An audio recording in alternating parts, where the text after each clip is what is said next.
எல்லாருக்கும் வணக்கம். நான் குப்புசாமி. ஆங்கிலம் கத்துக்கிட்டு சரளமா பேசுறது மூலம் உங்களுடைய மனதை வலுப்படுத்துங்கள். புதுசா ஒரு மொழியை கத்துக்கிட்டு அந்த மொழியில நம்ம சரளமா பேசும்போது நமக்குள்ளே ஒரு தன்னம்பிக்கை பிறக்கும். இதுவரையும் நம்ம 12 காலங்களை பயன்படுத்தி சப்ஜெக்ட் வெர்ப வச்சு நம்ம ஒரு குட்டி வாக்கியத்தை உருவாக்க தெரியும் நமக்கு. நீங்க அதுல நல்லா படிச்சு, நல்லா பிராக்டிஸ் பண்ணி மனசுல பதிய வச்சிருப்பீங்க அப்படின்னு நம்புறேன். ஏன்னா நம்ம இனிமே அமைக்க போற வாக்கியங்களுக்கு அதுதான் அடிப்படை. நம்ம இன்னைக்கு ஒரு முழு வாக்கியத்தை உருவாக்க போறோம். அதாவது சப்ஜெக்ட், வெர்ப், ஆப்ஜெக்ட் ஒண்ணுன்னு சொன்னோம் இல்லையா? ஒரு முழு வாக்கியத்தை அமைக்கிறதுக்கு நம்ம ஆப்ஜெக்ட் வேணும் அப்படின்னு சொன்னோம் இல்லையா? அந்த ஆப்ஜெக்டை வச்சு, அதாவது டைரக்ட் ஆப்ஜெக்ட் அப்படின்னு சொல்லுவாங்க. அதாவது சிம்பிளா ஒரு ஆப்ஜெக்ட், ரொம்ப பெரிய சென்டென்ஸ் இல்லாம சிம்பிளா ஒரு ஆப்ஜெக்ட் வச்சு எப்படி ஒரு முழு வாக்கியத்தை அமைக்கிறது அப்படின்னு இன்னைக்கு நம்ம கத்துக்க போறோம். என்ன, நீங்க ரெடியா இருக்கீங்களா? நம்ம முழு வாக்கியங்கள் அமைச்சு பழகலாமா? வாங்க நம்ம இப்ப வீடியோக்குள்ள போலாம்.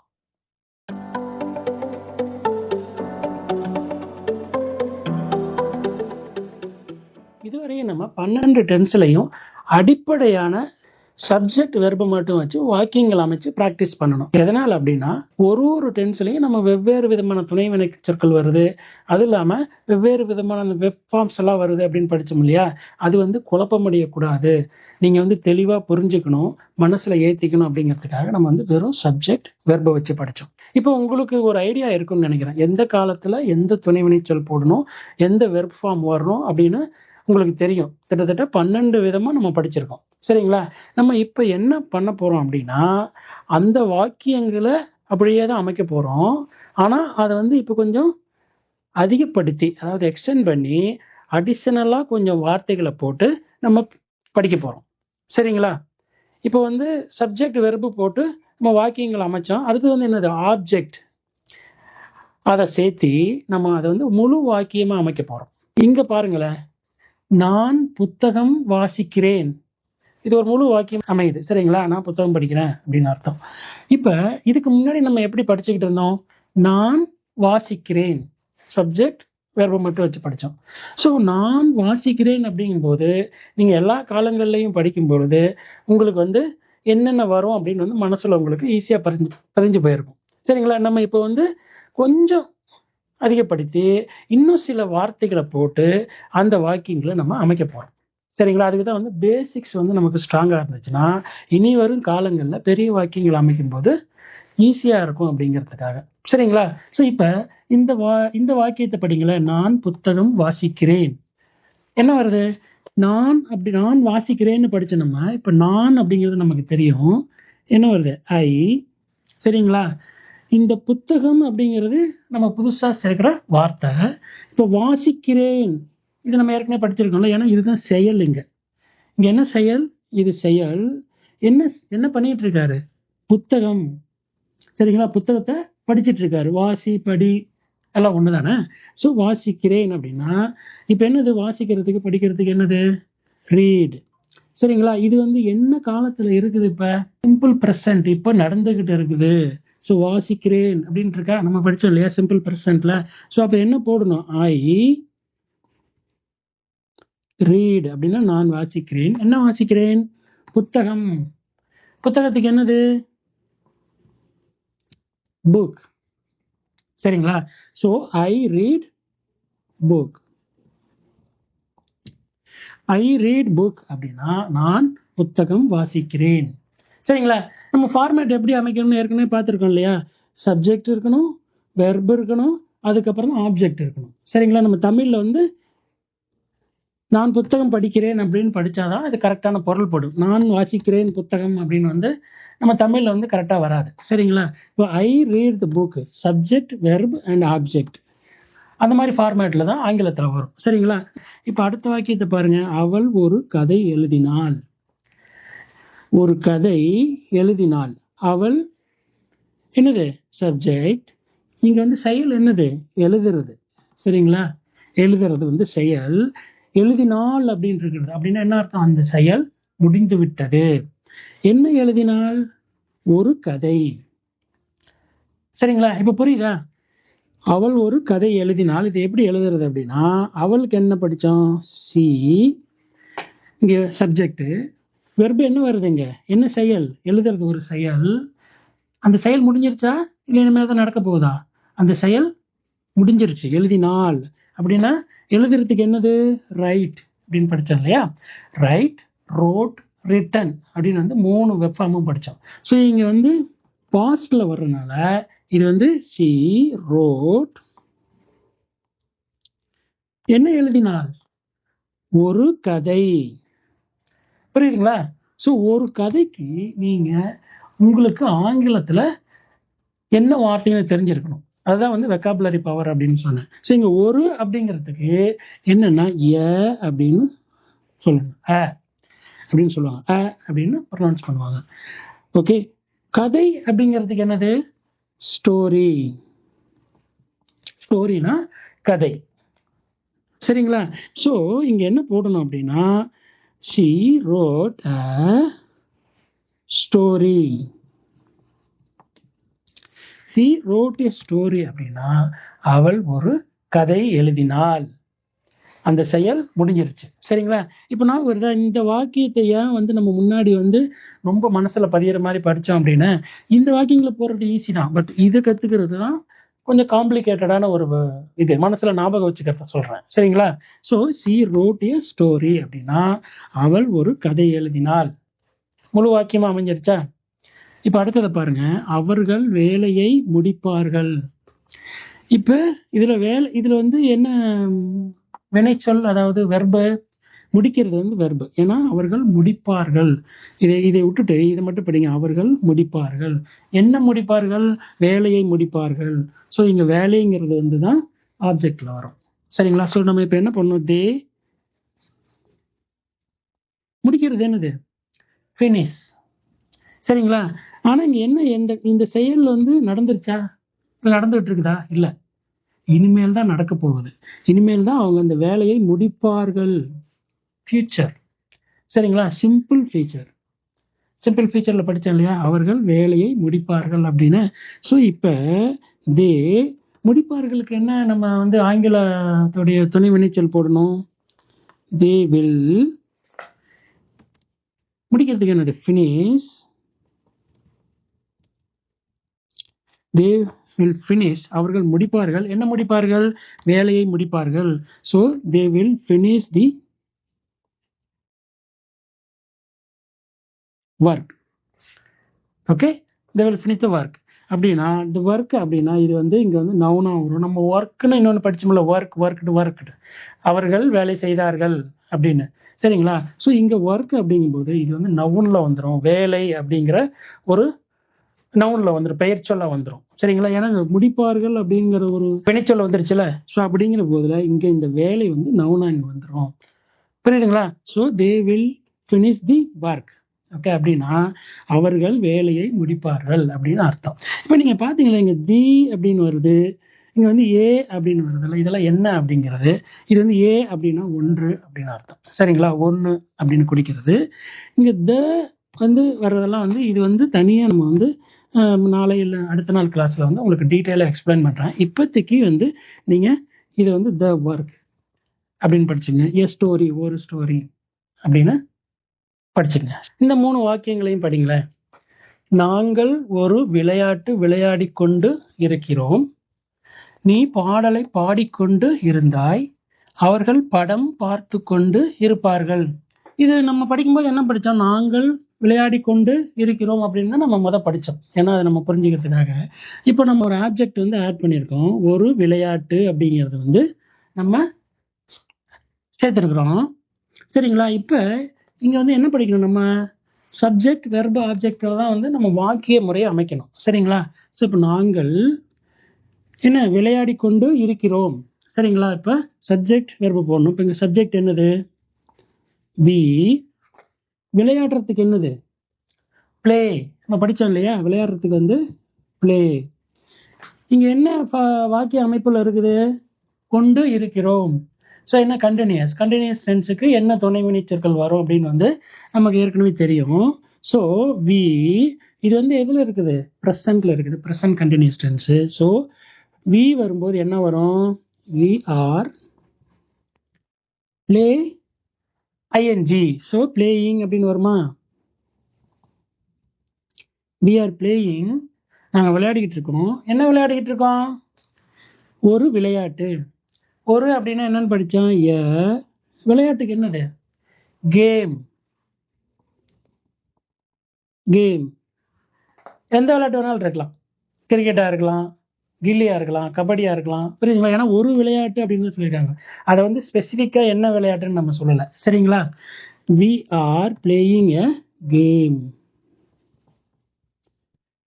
புரியுதுங்களா? இப்ப வி ஆர் பிளேயிங் எ கேம்னா நாங்கள் ஒரு விளையாட்டு விளையாடி கொண்டு இருக்கிறோம். சரிங்களா? இப்ப அடுத்தது பாருங்க, நீ பாடலை பாடிக்கொண்டு இருந்தாய். நான் உங்க வீட்டுக்கு வந்த பொழுது நீ அந்த பாடலை பாடிக்கொண்டு இருந்தாய். பேசுறான்ல. ஸோ அப்ப இங்க வந்து நீ அப்படிங்கிறது சப்ஜெக்ட், செயல் என்னது? பாடுறது செயல். என்ன பாடிக்கிட்டு இருந்தா? ஒரு பாடல். சரிங்களா? பாடலை பாடிக்கொண்டிருந்தா. சரிங்களா? ஜஸ்ட் பாடல் அப்படின்னு வருது, பாடலை பாடிக்கொண்டிருந்தாள் அப்படின்னு வருது. ஸோ யூ பாடிக்கொண்டு இருந்தாய் முடிஞ்சது. பாடுறதுக்கு என்னது? சிங். ஓகே. ஸோ இதுக்கு என்னது? யூ என்ன வரும்? தனி வினைச்சொல். You were. You were singing. இதுவரை நம்ம படிச்சிருக்கோம், மனசுல பதிகிற மாதிரி படிச்சு வச்சிருக்கோம்ல. யூ வேர் சிங்கிங் அப்படின்னு நமக்கு தெரியும். இப்போ வந்து அடிஷ்னலா வார்த்தை வந்திருக்குது. என்னது? பாடல். பாடலுக்கு என்னது? சாங். இதுக்கு வந்து சாங். சாங்னா பாடல். Okay. So you were singing song. நீ பாடலை பாடிக்கொண்டு இருந்தாய். அவர்கள் படம் பார்த்து கொண்டு இருப்பார்கள். சரி, அவர்கள் பார்த்து கொண்டு இருப்பார்கள் நமக்கு தெரியும். என்ன பார்த்து கொண்டு இருப்பார்கள்? படம் பார்த்து கொண்டு இருப்பார்கள். சரிங்களா? இப்ப அவர்களுக்கு என்னது? தி. இதுதான் செயல். பார்க்கறதுக்கு என்னது? வாட்ச். பார் அப்படின்னு சொல்றோம் இல்லையா? இப்ப இங்க என்ன வருது? இருப்பார்கள் அப்படின்றது ஃபியூச்சர், இனிமேல் தான் நடக்க போகுது. சரிங்களா? ஸோ அப்ப தே என்ன வரும்? Will be. ஏன்னா எல்லாம் கண்டினியூஸ்ல இருக்கு. ஸோ தே வில் பி வாட்சிங். என்னது? படம்னா என்னது? மூவி. சரிங்களா? தே வில் பி வாட்சிங் தி மூவி. புரியுதுங்களா? தே வில் பி வாட்சிங் தி மூவி அப்படின்னா அவர்கள் படம் பார்த்து கொண்டு இருப்பார்கள் அப்படின்னு அர்த்தம். இந்த வாக்கியங்களை படிக்கலாம். நான் வீட்டை சுத்தம் செய்துவிட்டு இருக்கிறேன். சரிங்களா? அவள் ஒரு நண்பரை சந்தித்து விட்டு இருந்தால். செல்வி உணவு சமைத்து விட்டு இருப்பாள். ஸோ இந்த வாக்கியங்கள் வந்து எல்லாமே பர்ஃபெக்ட் டென்ஸ்ல அமைஞ்சிருக்கு. சரிங்களா? நம்ம ஏற்கனவே படிச்சதுதான். இப்ப பாருங்களேன், நான் சுத்தம் செய்து விட்டு இருக்கிறேன், அது நமக்கு தெரியும். என்ன சுத்தம் செய்து விட்டு இருக்கிறேன்? வீட்டை சுத்தம் செய்து விட்டு இருக்கிறேன். சரிங்களா? இப்ப இதை எழுதலாமா? நான் அப்படின்னா ஐ, சப்ஜெக்ட், அதுக்கப்புறம் வெர்பு வரும். வெர்பு என்னது? வினைச்சொல்லுங்க. சுத்தம் செய்யறது. சுத்தம் செய்யறது தான் வந்து வெர்பு. ஸோ இப்போ இங்க என்ன எழுதணும்? சுத்தம் செய்யறதுக்கு சுத்தம் செய்ய என்ன? கிளீன். ஸோ இந்த பெர்ஃபெக்ட் டென்ஸ் வந்துச்சுன்னா நம்ம என்ன மாதிரி வெர்பு ஃபார்ம் யூஸ் பண்ணணும்னு சொல்லி படிச்சிருக்கோம் இல்லையா? Clean, cleaned, cleaned. மூணாவது வெர்பு ஃபார்ம். சரிங்களா? ஸோ ஐ என்ன வரும்? பெர்ஃபெக்ட்டுக்கு என்ன துணை வினைச்சொல் வரும்? ஐ வந்தா I have cleaned. I have cleaned. எதை கிளீன் பண்ணோம்? இங்க என்ன இருக்கு? வீட்டை. வீடுங்கிறதுக்கு என்னது? House. I have cleaned the house. Okay அப்படின்னு சொல்றோம். ஸோ இது வந்து ஒரு ஸ்பெசிஃபிக்கான வீடு. சரிங்களா? ஸோ அதனால வந்து தி போடுறோம். அதை பத்தி நம்ம டீட்டெயிலாக படிப்போம் நாளைக்கு. I have cleaned the house அப்படின்னா நான் வீட்டை சுத்தம் செய்து விட்டு இருக்கிறேன். இப்பதான் கொஞ்ச நேரத்துக்கு முன்னாடி நான் சுத்தம் பண்ணிட்டு இருக்கேன், சுத்தம் செய்திருக்கிறேன் அப்படின்னு வந்து அர்த்தம். அடுத்த வாக்கியத்தை படிக்கலாம். அவள் ஒரு நண்பரை சந்தித்து விட்டு இருந்தாள். நண்பரை சந்திச்சிருந்தா, முடிஞ்சிருச்சு. சரிங்களா? இப்ப அவளுக்கு நமக்கு தெரியும். சி, ஒரு நண்பரை அப்படிங்கிறது என்னது? ஆப்ஜெக்ட். அது ஒரு நவுன். ஓகே. நண்பர் அப்படின்னா ஒரு பர்சன். சரிங்களா? பெயர் சொல்லல, நவுன். இப்ப சந்தித்து விட்டு, இங்க சந்திக்கிறது என்னது? சந்திக்கிறது தான் செயல். அவன் சந்தித்து விட்டு இருக்கிறாள். யாரை சந்தித்து விட்டு இருக்கிறாள்? அவங்களுடைய நண்பரை, ஒரு நண்பரை சந்திச்சிருக்கான். சரிங்களா? ஸோ இப்போ சி என்ன வரும்? விட்டு இருந்தால் முடிஞ்சு போனது. முடிஞ்சு போனதுனால என்ன வருங்க? சி ஹேட் படிச்சிருக்கேன் இல்லையா? துணை வினைச்சொல் பாஸ்ட்ல, பாஸ்ட் பர்ஃபெக்ட்ல. சி ஹேட் சந்திக்கிறதுக்கு என்னது? சந்திக்கிறதுனா மீட். மீட், மெட், மெட். இரவு வெறுப்பில் படிச்சிருக்கேன் இல்லையா? மீட், மெட், மெட். ஸோ சி ஹேட் மெட் அப்படின்னா அவள் சந்தித்து விட்டு இருந்தால் யார? ஒரு நண்பரை. ஒரு அப்படிங்கிறதுக்கு என்னது? ஏ. நண்பருக்கு என்னது? நண்பருக்கு என்னது? ஃப்ரெண்ட். ஓகே. அவள் ஒரு நண்பரை சந்தித்து விட்டு இருந்தாள் அப்படின்னா she had met a friend. அவள் ஒரு நண்பரை சந்தித்து விட்டு இருந்தாள். புரியுதுங்களா? இப்ப செல்வி உணவு சமைத்து விட்டு இருப்பாள். நாளைக்கு 6 மணிக்குள்ள செல்வி சாப்பாடு சமைச்சிருப்பா அப்படிங்கிற போது நம்ம பேசணும்னா செல்வி அப்படிங்கிறதுக்கு பேர் எப்படி போட்டுக்கலாம். இங்க வந்து என்னது? செயல், சமைக்கிறது செயல். இது என்ன காலத்துல இருக்குது? இருப்பால் அப்படிங்கிறது ஃபியூச்சர், எதிர்காலத்துல முடிஞ்சு விட்டு இருக்கும். அந்த டைமுக்குள்ள அது முடிஞ்சிருக்கும் அப்படின்னு சொல்லுது. என்ன சமைக்கிறா? உணவு சமைக்கிறா. சரிங்களா? ஸோ செல்வி இது என்னது? சமைத்து விட்டு இருப்பாள் அப்படிங்கிறது என்ன படிச்சோம்? எதிர்கால துணைவினை சொல் வில் ஹேவ். எல்லாத்துக்கும், எல்லா சப்ஜெக்ட்டுக்கும் வில் ஹேவ் வரும்னு படிச்சோம் இல்லையா? ஸோ வில் ஹேவ் என்ன பண்ணும்? Cook, cook, cooked. சரிங்களா? So she will have cooked அப்படின்னா அவள் சமைத்து விட்டு இருப்பாள். என்ன சமைத்து விட்டு இருப்பாள்? உணவு. C will have cook the food.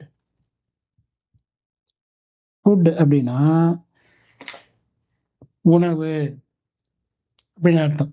C will have cooked த பிரியாணி அப்படின்னா அவள் பிரியாணி சமைத்து விட்டு இருப்பாள். சரிங்களா? ஸோ இப்படிதான் வந்து நீங்க ஒரு முழு வாக்கியத்தை அமைக்கணும். நாங்கள் ஒரு புத்தகம் படித்து கொண்டே இருக்கிறோம் அப்படின்னா என்ன அர்த்தம்? நாங்கள் படித்துக் கொண்டு இருக்கிறோம். என்ன படித்துக் கொண்டு இருக்கிறோம்? ஒரு புத்தகம் படித்துக் கொண்டு இருக்கிறோம். சரிங்களா? இப்போ இதை நம்ம எழுதலாம். நாங்கள் அப்படிங்கிறதுக்கு வி அப்படின்னு தெரிஞ்சிடும்.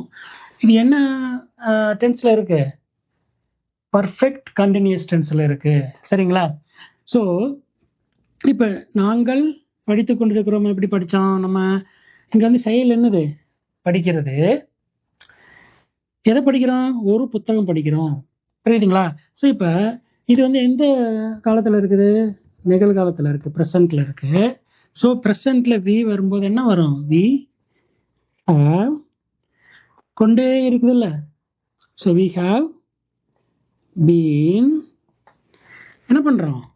படிக்கிறோம். So we have been reading. Okay, we have been reading. வந்துருச்சா? என்னது? ஒரு புத்தகம், எ புக். அவன் புத்தகம் படிக்க ஏற்கனவே ஸ்டார்ட் பண்ணிட்டான். அது என்ன படிச்சுக்கிட்டே இருக்கிறான், இன்னும் முடியல. சரிங்களா? So we have been reading a book அப்படின்னா நாங்கள் ஒரு புத்தகம் படிச்சுக்கிட்டே இருக்கிறோம். சரிங்களா? இப்போ அடுத்தது பாருங்க. நீ இரவு முழுவதும் வேலை செய்து கொண்டே இருந்தாய். சரிங்களா? நம்ம அந்த பர்டிகுலர் டைம் பாஸ்ட்ல சொல்லும் பொழுது ஏற்கனவே நீ வேலையை ஸ்டார்ட் பண்ணி அந்த டைம் வரைக்கும் நீ வேலை செஞ்சுக்கிட்டே இருந்த அப்படின்னு சொல்றது. சரிங்களா? ஸோ இங்க வந்து என்ன வரும்? யூ.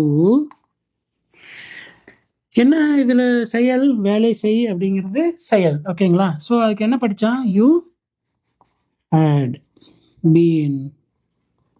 You had been. வேலை செய்யறதுக்கு என்னது? ஒர்க்கிங். ஏன்னா இது பர்ஃபெக்ட் கண்டினியூஸ் டென்ஸ்ல. So working. இரவு முழுவதும் வருதா?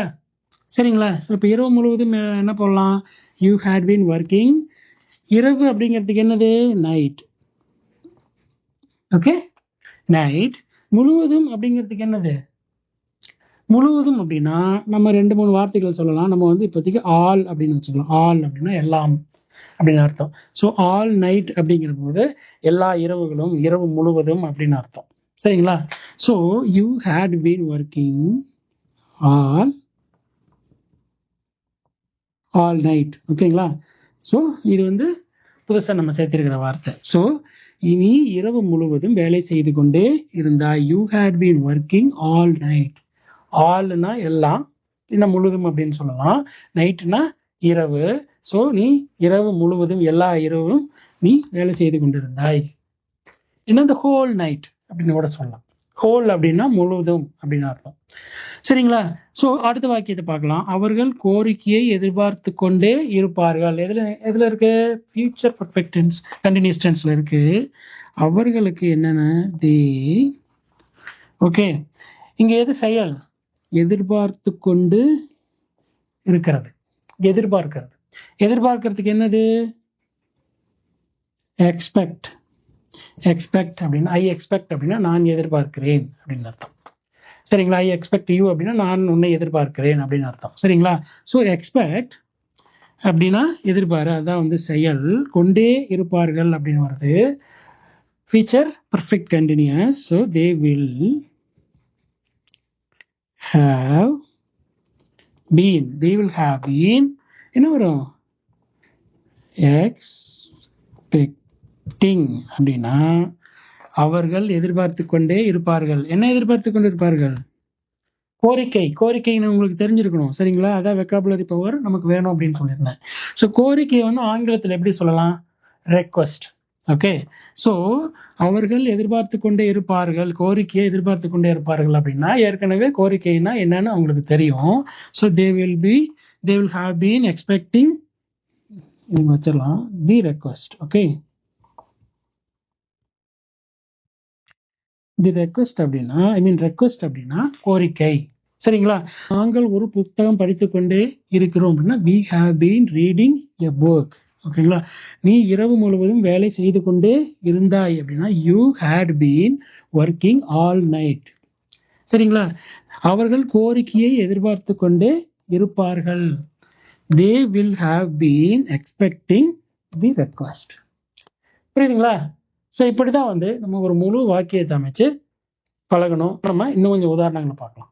நான் படங்களை வரைகிறேன், அவள் பழங்கள் வாங்கினாள், ராஜேஷ் ஒரு கதை எழுதுவார். சரிங்களா? ஸோ இப்போ நான் படங்களை வரைகிறேன். சரிங்களா? நான் வரைகிறேன் அப்படின்னு வருது. என்னது? ஐ. வரைகிறேன் என்னது? சிம்பிள் ப்ரெசன்ட், நிகழ்காலத்தில் நடக்குது. என்ன வரைகிறேன்? படங்களை வரைகிறேன். ஸோ வரைகிறதுக்கு என்னது? ட்ரா.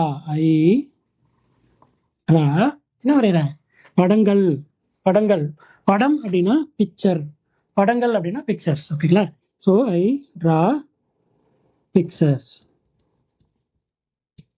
இது வந்து சிங்குலர் ஒருமை, எஸ் போட்டுக்கிறோம்ல. ஸோ அப்படின்னா படங்கள். நான் படங்களை வரைகிறேன். ஓகே, நான் படம் வரைகிறேன் அப்படின்னா I draw single A picture அப்படின்னு வரும். சரியா? ஸோ அடுத்தது பார்க்கலாம். அவள் பழங்கள் வாங்கினாள். முடிஞ்சு போனது. சி. வாங்கிறதுக்கு என்னது? பை. வாங்கினாள் அப்படின்னா simple past tense. So she buy bought. She bought. என்ன வாங்கலாம்? பழங்கள். பழங்கள் அப்படிங்கிறதுக்கு பழம் அப்படின்னா என்னது? ஃப்ரூட். பழங்கள் அப்படின்னா ஃப்ரூட்ஸ். சரிங்களா? So FRU fruits.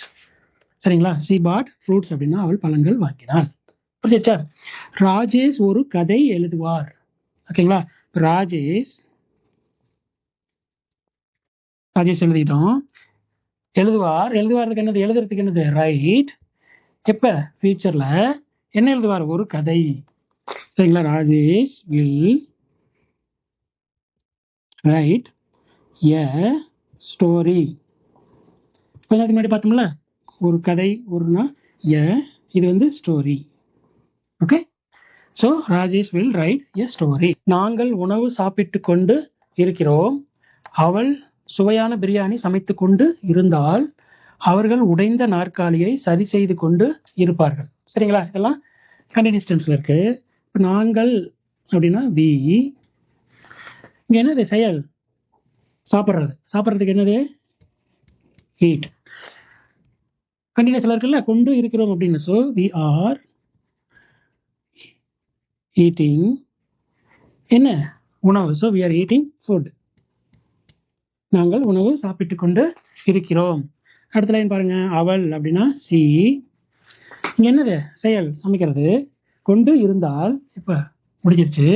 சமைத்து கொண்டு இருந்தால் இப்போ என்னது இங்கே எது சுவையான பிரியாணி, சுவையான பிரியாணியை சமைச்சுக்கிட்டு இருந்தா. ஸோ இப்போ நம்ம என்ன பண்ணணும், சி சமைத்து கொண்டு இருந்தால் அப்படிங்கிறதுக்கு சி வாஸ் என்ன வரும், குக்கிங்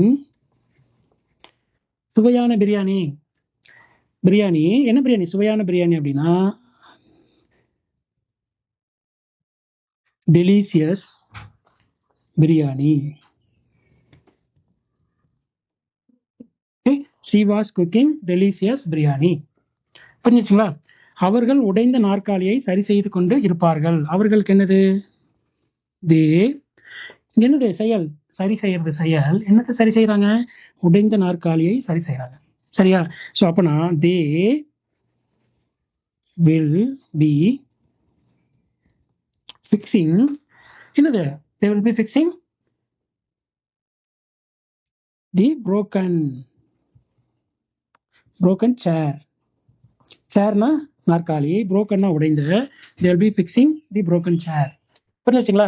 அவர்கள் ஒரு பாலத்தை கட்டிவிட்டு இருக்கிறார்கள். அவள் தேர்வை எழுதிவிட்டு இருந்தால் அவன் ஒரு புதிய திட்டத்தை தொடங்கிவிட்டு இருப்பான். சரிங்களா? எல்லாமே வந்து பர்ஃபெக்ட் டென்ஸ்ல இருக்கு. அவர்களுக்கு என்னது, தே, இது செயல் என்னது, கட்டுறது. சரிங்களா? இப்போ தே வந்தா என்ன வரும், இது எங்க இருக்கு, ப்ரெசென்ட்ல இருக்கு. ஸோ தே ஹேவ், கட்டுறதுக்கு என்னது, construct. Okay, so they have constructed என்னது, ஒரு பாலம். So a bridge. பிரிட்ஜ் அப்படின்னா பாலம். So a bridge.